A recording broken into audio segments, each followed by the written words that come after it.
Peas in a Pod series seeks to bring people together by finding common ground amidst diversity. This episode's guest is Kalina Maleska, a Macedonian writer and professor of English literature. Her short stories have been translated into several languages. She teaches Utopian and Dystopian Narratives, Postcolonial Literature, and other subjects related to Anglo-American literature at the Blaže Koneski Faculty of Philology, St. Cyril and Methodius University in Skopje. Kalina is the co-editor of the international collection Awake, Not Sleeping, Reimagining Fairy Tales for a New Generation, organized and published by UN Women, Europe and Central Asia. We will talk today about the power of fairy tales and the messages of dystopian tales. Dear Kalina, thank you so much for being part of the Balkan Forum podcast. Thank you very much for inviting me. How do fairy tales reveal universal aspects of human nature, transcending time and culture? The focus of my work is literature in general, so I always tend to look for symbols and metaphors in literary works. So I also generally prefer novels and short stories that do have some logic to it, in the sense of having the literal level being should make sense, should have logic in it, but below that, then I'll search for symbols and metaphors. Especially when it comes to fairy tales, this is important because mostly they're not based on realistic events. They're based on fantasy, but also not just fantasy, but also certain ideological assumptions. So therefore, they have a, let's say, a good position to be explored from the point of view of metaphors and symbols that in a way transcend national boundaries. Their metaphorical meaning is often universal, as I have noticed. I'm not going to go into theory very much. I'll just mention one name. For example, Vladimir Prop and his work Morphology of the Folktale, and it indicates just that, these universal features. Because he searches or examines numerous folk tales and finds certain underlying common structures in all of them. So that really presents how closely related fairy tales are, even if they come from very distant places. His focus, however, is mostly on structure. Usually when I examine stories and fairy tales, I usually focus much more on the ideologies in them, on characters, plot lines, and so on. But also from that point of view, from that aspect, I can also claim the same thing. There is a lot that is universal and that indeed transcends national boundaries and different cultures. So, for example, let's say one thing that I can think about is that, for instance, in many different fairy tales, there is a common assumption that modesty, for instance, and chastity are qualities that are searched for in women characters. So definitely, no matter where they come from, I have at home 6 volumes of fairy tales, both from the Balkans and from the rest of the world, from the world in general, fairy tales from different continents. And regardless of how different they are in terms of plot, they all have this common element. For instance, modesty is a quality that is required in women. Courage is a quality that is required in men. So there is this very sharp division. So that's one of the things that, in a way, transcends cultural boundaries and is common for all of the, let's say, all of the fairy tales. Human mind and nature. Exactly, and also female characters are always represented as having their greatest ambition is to get married, often to a king. So that's also something that a lot of fairy tales have in common. That's very interesting, actually, that you highlight this common element that fairy tales have. But also, in the course of your work as a writer, translator, editor, and professor, you wear so many hats. How do you see the power of fairy tales impacting readers? I've noticed in all of these roles that you've mentioned, especially as a professor, but also as a mother, I've noticed that fairy tales do have great impact on readers. Children readers are especially prone to accepting what they read, although they question very often what is being written.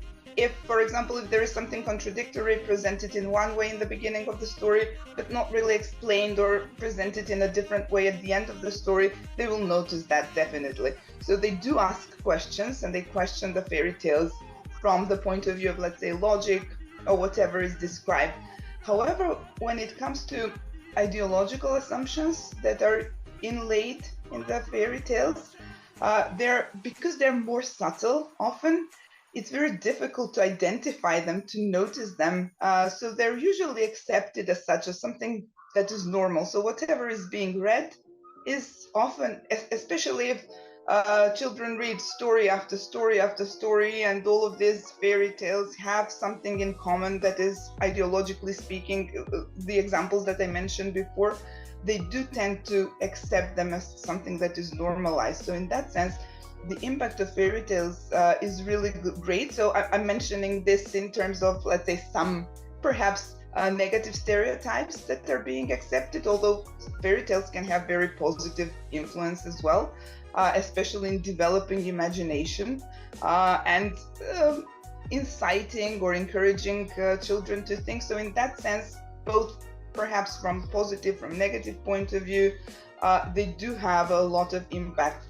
And therefore I've noticed, especially in the role of professor, that it's really important to ask the right questions, not just about the content and what is happening in the stories, but also to ask questions about certain subtleties that exist in the fairy tales so that they can be noticed by the readers. So having discussions or encouraging critical thinking is really crucial, so that whatever is being read is not just accepted, but is also being questioned. So in that sense, yes, definitely fairy tales do have a lot of impact, especially because it's one of the first things that children encounter when they start reading, or when they are being read to when they're younger. And that's why exactly it's important to also at the same time encourage them to think about what they read, not just to accept it, so to say.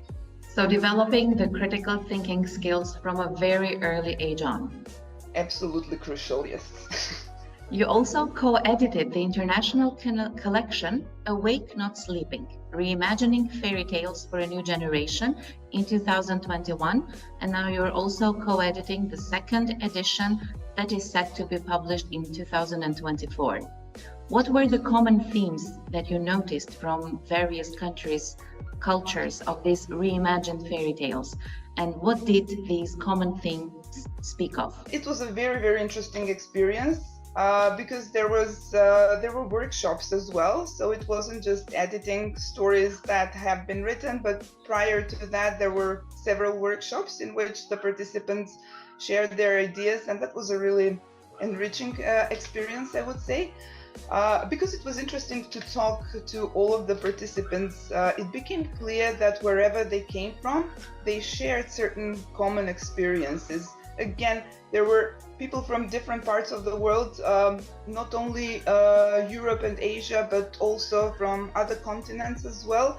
And again, no matter where they came from, they did share certain common experiences. For example, their traditional stories also, because each of them would tell us a certain traditional stories that they would have in their culture. And again, it became clear that these stories have certain common features.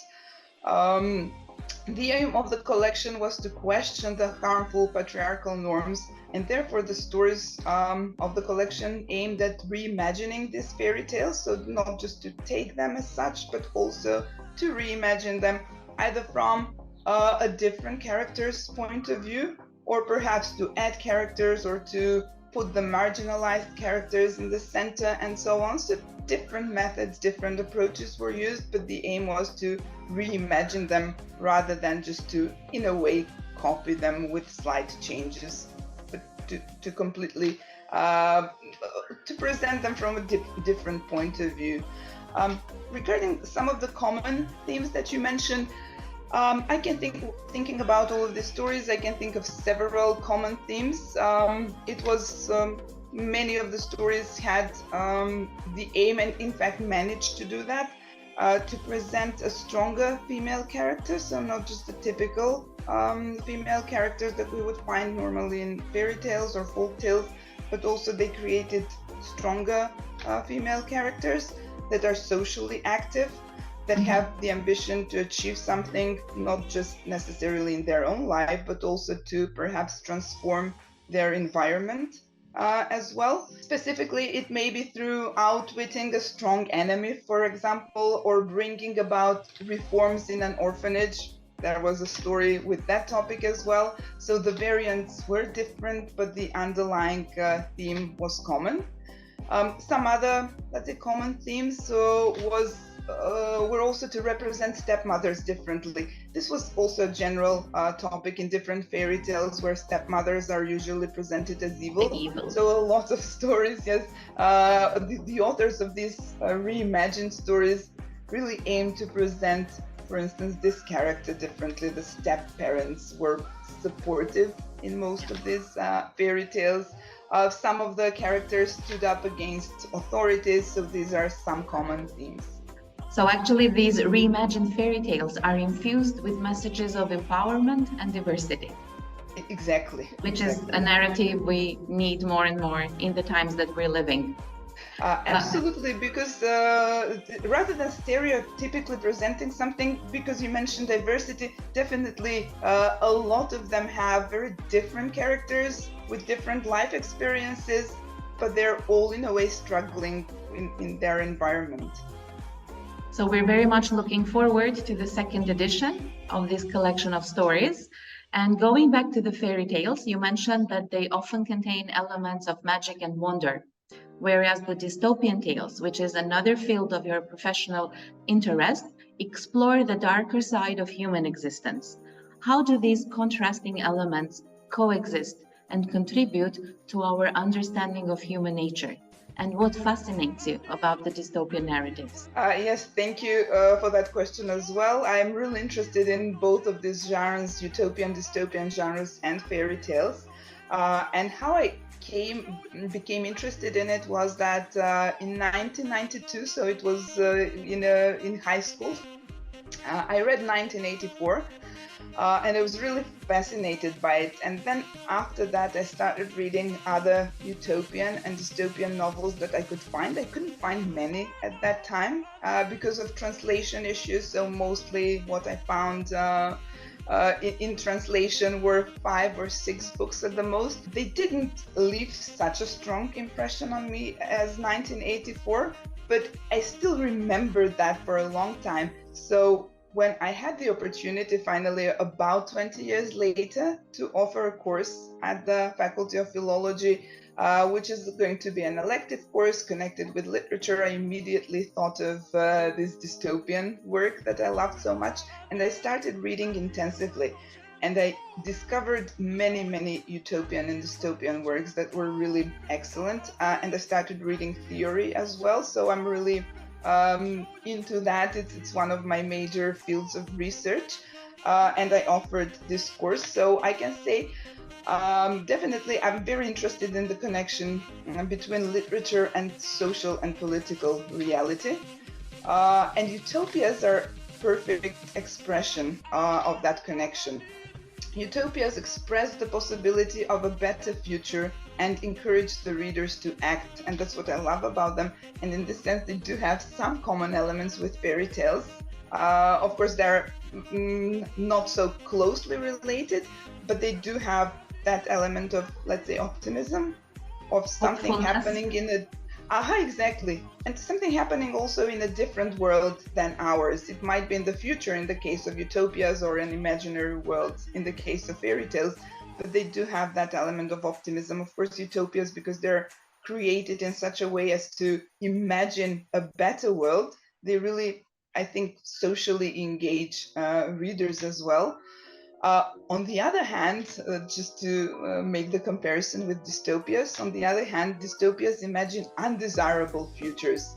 and point out how certain issues that may on the surface seem acceptable are actually very dangerous and may lead to oppression. For example, very often in dystopian works, characters that are in the center, not the protagonists who oppose the authorities, but mostly authorities, praise their own country's values. Or their own community's values. It may be a community from different point of view, not just a national community, but also something else that they have in common. And it seems on the surface it might seem as an idea that's worth praising, but in fact that often in a way assumes let's say the humiliation of other communities, which immediately points out to the fact that this is a very dangerous idea, and this is an idea that can have negative consequences. So in that sense, I think that when people read dystopias, they become more sensitive about these ideas and tend to identify them more than when we don't read dystopias, because they really point out some things that on the surface might not seem as dangerous as they are then represented as developing in dystopias. So in a way, they point out in different ways in both utopias and fairy tales on the one hand and dystopias on the other hand. They point out different ways in which we can transform perhaps the environment to make it better. In terms of dystopias, it may be how to avoid something. In the case of utopias, it may be how to actually achieve something.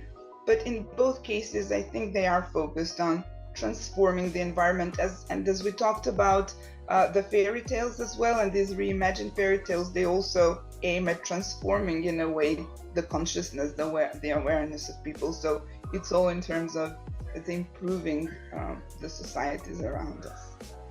Thank you so much, Kalina. You leave me and those who will view and listen to this podcast with a lot of questions to ponder on about the power of fairy tales, utopia and dystopia, both as artistic expressions of human hope, but also artistic warning of what might happen. So thank you so much. Thank you as well, and thank you for inviting me. I've really enjoyed this conversation, and likewise. You. All the best. Talk to you again. Have a great day. You too. Thank you.